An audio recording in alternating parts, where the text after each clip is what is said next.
400 से अधिक लोगों को आप लोगों को निकाल दिया गया है, क्या कहना चाहिएगा, क्या मांग है? सर मांग हम लोगों की 410 लोगों की मांग यही है माननीय मुख्यमंत्री योगी आदित्यनाथ जी से कि प्लीज ऐसा काम ना किया जाए कि हम लोगों के 410 लोगों के घर की स्थिति खराब हो, उनके भुखमरी के कगार पे आ जाएंगे। उनके घर के पीछे बहुत लोग हैं, वो लोग कहाँ जाएंगे? नौकरी से ना निकाला जाए, कहीं ना कहीं उनको एडजस्ट किया जाए। तो क्या लगता है आपकी मांगे कहाँ तक मांगी जा रही है? अगर नहीं मांगी गई तो क्या अगला आपका कदम है? हम तो यही सोच रहे हैं कि अगर हम लोग योगी जी के शहर में हैं, गोरखपुर शहर में, तो ऐसा तो नहीं होना चाहिए, ऐसा होगा भी नहीं कि हम लोगों को कहीं दूसरे देश में कहीं दूसरे जगह पे जाना पड़ेगा नौकरी के लिए। और मांग किया जा रहा है तो हमारे इतना तो मन में है कि हो सकता है और हमारे मुख्यमंत्री जी ये बात जरूर सुनेंगे, ऐसे 410 लोगों को बेघर और बेरोजगार नहीं करेंगे।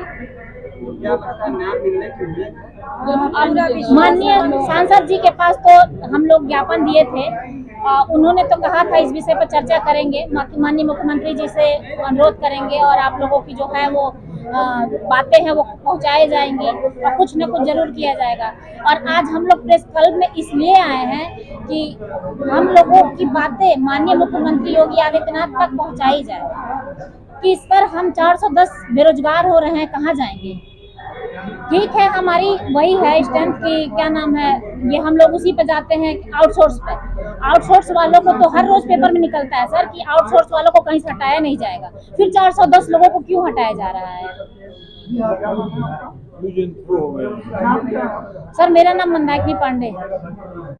जैसे मान लीजिए रंजू देवी, मेरी मांग यही है कि सर हम लोग को निकाला ना जाए। सर ये बताइए, हम लोग इतने दिन से जैसे काम कर रहे हैं, हमारे तो पति भी नहीं है, हमारे 3 बच्चे हैं, न तो मेरी खेती है न तो कुछ है सर हम इसी के बदौलत हम अपने बच्चों को पाल रहे थे, अपने बच्चों को पढ़ा रहे थे, नहीं ज़्यादा तो कम कोशिश तो कर रहे हैं पढ़ाने के लिए। हमारी यही प्रधानमंत्री से मांग है कि हमें निकाला ना जाए, हमें सहारा बेसहारा न कर दिया जाए, हमें कोई सहारा वो दे, हमें यम्स में रखा जाए, हमें उस कंपनी से नहीं पर हम लोग को बस उसमें रखा जाए, हम लोग के काम में कभी किसी को न निकाला जाए। हमें इसलिए कि मेरे बच्चे कहाँ जाएंगे, हम कहाँ जाएंगे, यही मेरी रोजी रोटी थी सर हम मान लीजिए इलाज अपना भी कराते हैं, बच्चों को भी देखते हैं, तो इससे हमको निकाला जाएगा तो हम कहाँ जाएंगे? हमें तो कोई काम अब देगा ही नहीं। मान लीजिए हम कहीं भी जाए तो कौन काम देगा हमको? बस हम इसी के सहारे हैं सर, हमें रखा जाए, हम लोग को कभी ना निकाला जाए।